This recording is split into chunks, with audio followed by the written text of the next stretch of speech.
E na verdade a cultura não é sobre o que ele deve fazer, o que ele não deve fazer, o que não é negociável, né? Não é aceito dentro da empresa. Você pode sair do jogo a qualquer momento, você pode decidir sair do jogo. O que você não pode é ficar e jogar contra. A gente não constrói a cultura sozinho, a gente precisa ter pessoas que fomentem, que defendem os valores no dia a dia.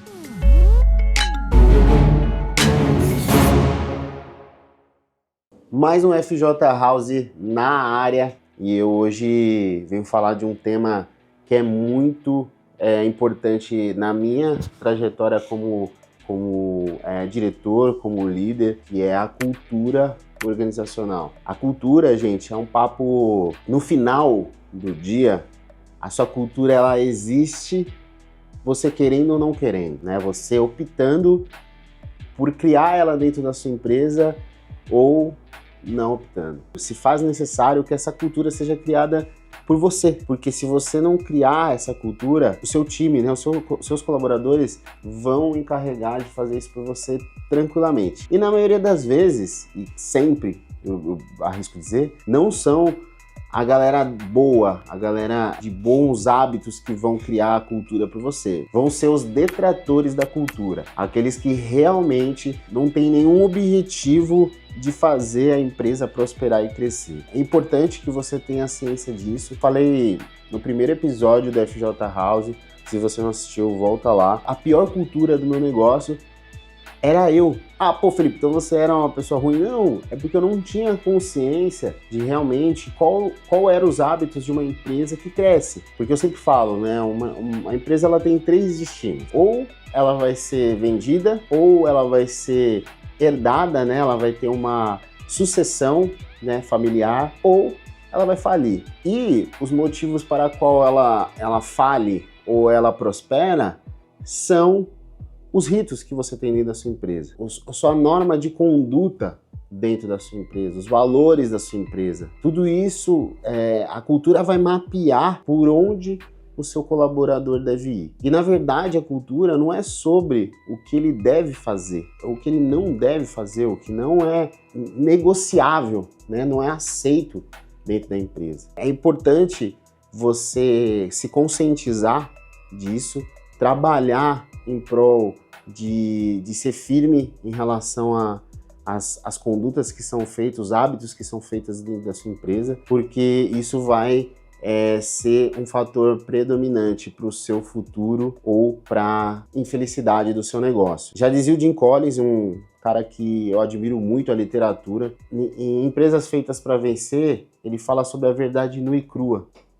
Então é importante você ter essa consciência dos pontos reais da sua empresa, o que está deixando de impedir ela de crescer ou não. O Jim Collins, ele avaliou 500 empresas e dessas 500 empresas ele tirou comportamentos de empresas que crescem, que prosperam e empresas que não prosperam. Então existe uma relação de conduta, de normas, de padrões, né, dentro dos executivos que estão por trás, né, pela liderança que está por trás do negócio, para a empresa crescer. E quando eu falei sobre um dos principais motivos da empresa não crescer era a minha própria cultura, é porque eu fazia da empresa, né, eu tinha há uns anos atrás uma ideia de que a empresa às vezes precisava ser um ambiente ideal para mim estar ali, né? Então que fosse confortável, né? Eu falo muito, né? A gente passa mais tempo na nossa empresa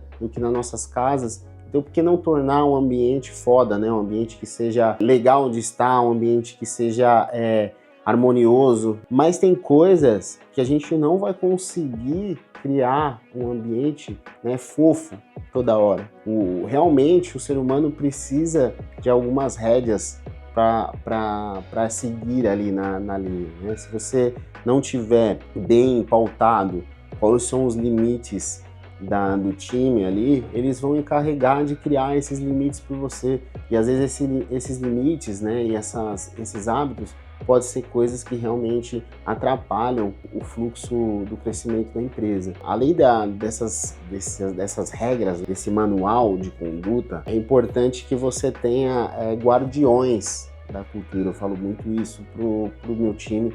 Galera, a gente não constrói a cultura sozinho. A gente precisa ter pessoas que fomentem, que defendem os valores do dia a dia. O guardião da cultura, ele é responsável por fazer isso no dia a dia, alimentar todos esses valores. É tão importante isso que um dia uma colaboradora me procurou falando, pô, Felipe, eu às vezes estou em ambientes aqui na empresa onde às vezes as pessoas estão falando assuntos que não são legais para mim, eu não gosto de ouvir, mas às vezes quero estar perto daquela galera, porque não é o ambiente que eu quero estar. E aí ela falou, pô, eu queria um conselho, uma dica, né? Eu falei assim, ó, seguinte, você primeiro tem que avaliar o nível, né, dessa conversa. É uma conversa onde a pessoa está se alimentando de fofoca, porque ela gosta de fofoca, porque ela tem o hábito de ouvir, se alimenta dessa energia de fofoca, e ela não vai fazer nada para melhorar o ecossistema, ou é uma pessoa que está realmente identificando um problema, está identificando algo que precisaria ser falado. Qual que é a intenção? É importante, nesse momento, você entender qual é a intenção da pessoa. Porque aí entra na questão de construir um ambiente foda. Entra realmente em construir um ambiente onde são pessoas que vão contribuir para a construção cultural do negócio. Então eu trouxe essa visão para ela. É importante você ter a consciência de começar a entender quais são as intenções das pessoas, porque às vezes não é você que precisa se esforçar para estar perto dessas pessoas, é você que tem que entender que talvez não é o ambiente e as companhias para você. É importante também nesse processo de aculturação de um negócio, a pessoa tem que estar disposta também a não ser que irida, né? Porque o guardião ele é muito confundido com o puxa-saco, né, da empresa. Na verdade, foi se construída essa narrativa de puxa-saco porque são as pessoas que querem defender aquele ambiente que você está. Porque se você decidiu estar naquele ambiente, ninguém te forçou, ninguém colocou uma arma na sua cabeça e falou, mano, você vai trabalhar aqui, né? Você escolheu, né? Você teve, a todo momento você tem o direito de sair. Você pode sair do jogo a qualquer momento. Você pode decidir sair do jogo. O que você não pode é ficar e jogar contra. Porque você, além de você atrasar a empresa, você atrasa a sua vida. Né? Pensa só, você está gastando o seu tempo, o principal ativo que não volta na vida, para atrasar uma empresa. Nada mais justo, né, de você economizar o seu tempo e o tempo da empresa. E se você é um líder, você é obrigado, né? Você tem essa responsabilidade de manter isso vivo, de deixar isso claro para as pessoas, que elas podem sair do jogo a qualquer momento, elas não podem jogar contra. A cultura também é aquilo que você tolera. O Peter Drucker fala muito sobre isso, né? Que a cultura come a estratégia no café da manhã. Se você tem um PPT ali bonitinho, mas você tem uma cultura que destrói, que não alimenta aquelas ideias, a missão, visão, valores do negócio, a cultura negativa vai destruir a sua estratégia, porque é a cultura que irriga, né? Que nutre os comportamentos diários para que a estratégia aconteça. Não adianta você ter uma estratégia de crescimento onde você tem uma equipe que atrasa. É importante você ter claro todas as pessoas que você identifica que vão destruir a cultura, seja pelo comportamento inadequado, seja por uma indisciplina. Se você destrói isso, se você tem uma equipe que destrói isso, você tem que retirar essa pessoa e você tem que deixar isso claro para o seu time, o porquê que ela saiu, né? Você tem que deixar claro o que você não tolera dentro da empresa. Porque se você, às vezes, fala, pô, mas esse colaborador é bom, ele performa, ele entrega, mas ele chega atrasado, ele não respeita ninguém, ele fofoca pelos corredores, dissemina intrigas entre um time e o outro, você tem que cortar o mal pela raiz. Porque hoje, essa pessoa, ela já tem esse hábito ruim de fazer isso. E ela vai, em algum momento, jogar mais essas ervas daninhas pelos corredores. Então, é melhor. Hoje eu tenho essa consciência, mas é melhor você ter uma pessoa no seu time que é mediana, mas tem um alinhamento cultural bom, do que você ter um colaborador que entrega muito, mas é um detrator da cultura. Então, existe um gráfico que fala muito sobre isso, né? Então, não adianta ter muita performance e baixa cultura. É interessante você buscar uma visão cultural alta, um cara que vai ser guardião da cultura, mas ele vai ser uma pessoa mediana, porque a pessoa mediana, que às vezes não tem tantas habilidades profissionais, habilidades de hard ali, né? Mas ela tem um nível cultural, e se ela tem um nível cultural, ela tem valores, ela tem habilidades que ela pode aprender. Isso aqui a gente consegue educar eticamente, é difícil você desenvolver uma pessoa, né? Ética a gente traz de casa, né? Olha para esse ambiente que é um ambiente seguro para que você possa desenvolver uma cultura saudável no seu negócio. E essa visão de PPT também, né, de estar ali na parede, o principal exemplo vem do dono, vem de mim, vem do Felipe, que mudou para que a empresa tivesse que mudar. Então eu não vou chegar de bermuda se eu não quero que a galera venha trabalhar de bermuda. Eu não vou fofocar se eu não quero que o time fofoque. Em relação a respeito, piadinhas, né, apelidos, isso é uma coisa que destrói também muito a cultura do negócio. O dono é o principal exemplo, a cultura é cascateia de cima. Se você não tem uma cultura pré-estabelecida, olha para cima, para a liderança, para a diretoria, repara o comportamento das pessoas que estão liderando seu time. Às vezes você tem uma gerente, um líder que se porta de uma forma como você tá, e quando você sai, é totalmente diferente. Recentemente o time falou isso pra mim, falou, pô Felipe, quando você tá, o time é de uma forma, quando você tá, é de outra. E eu comecei a observar isso mais no micro, comecei a ver outras formas de mensurar isso, pra entender quem às vezes ali é um personagem, porque vai acontecer, você vai encontrar os falsos guardiões, vai defender a cultura, mas na hora das costas vai falar alguma coisa que distorce e atrasa o ciclo de desenvolvimento da empresa também. E cultura não é frase bonitinha, né? Não é você realmente ter ali as regras de forma descrita, mas não tá disposto a ser intenso. É um processo de hábitos e repetições. Para tudo, como existe processo dentro de uma empresa, a implementação de cultura também.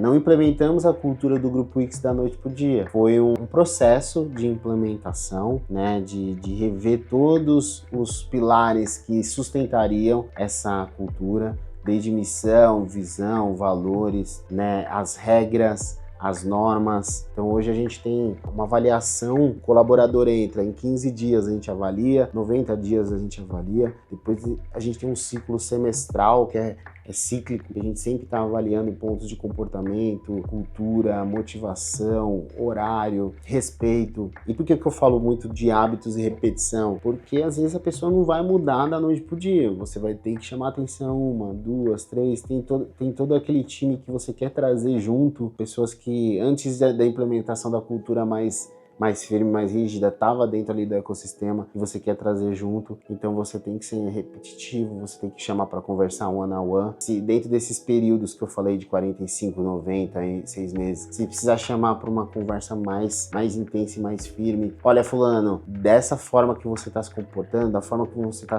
conversando com seus líderes, com seus liderados, não tá legal, isso não é aceito aqui dentro e isso vai impedir a sua permanência aqui, sabe? Deixa claro, joga na mesa, sem meias palavras, isso vai economizar o seu tempo e da pessoa que está ali do outro lado acompanhando esse processo de evolução. Um ponto muito importante é não seja frouxo, seja firme. No processo que eu falei, no ponto que eu falei anteriormente, sobre às vezes eu vou perder uma pessoa que é talentosa, né, que às vezes é uma pessoa extremamente importante dentro do ecossistema, mas ela não segue tal regra e tudo mais. Se você deixar claro que ela tem a possibilidade de destruir a cultura porque ela sabe que é boa, cara, já era, você vendeu a arma pro diabo. Isso não diminui, engrandece a pessoa, mas tem pessoas que vão agir de forma errada com isso. Ela não vai saber lidar com as habilidades que ela tem. Porque não é só porque ela é boa, ela tem o direito de destruir os valores, né, daquele ambiente. Não é a mesma coisa que eu sou uma pessoa de fé, eu entrar na igreja e achar que eu vou destruir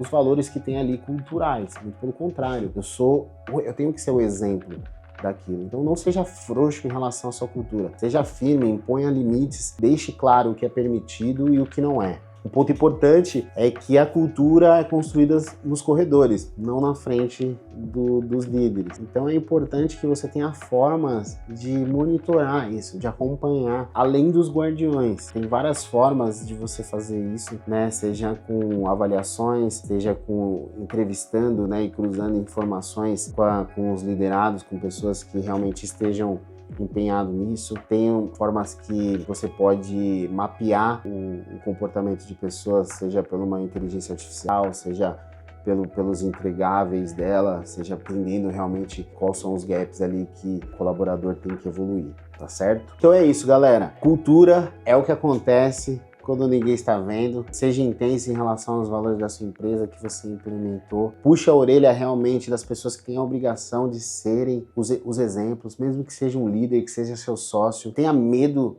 de perder a sua cultura, os valores, né, que vão guiar o crescimento da sua empresa para a prosperidade, porque esse é um dos pilares que fazem a empresa crescer, é cultura organizacional. Comenta aí se você gostou, clica no sininho, se inscreve, dá uma moral aí pro canal. Tamo junto, pessoal. Comenta aí o que você achou, se tiver algum tema que você gostaria de saber sobre a trajetória, não só do Felipe, mas também do Grupo X. Aqui é um ambiente seguro e você pode pedir. Obrigado, até a próxima. Fui.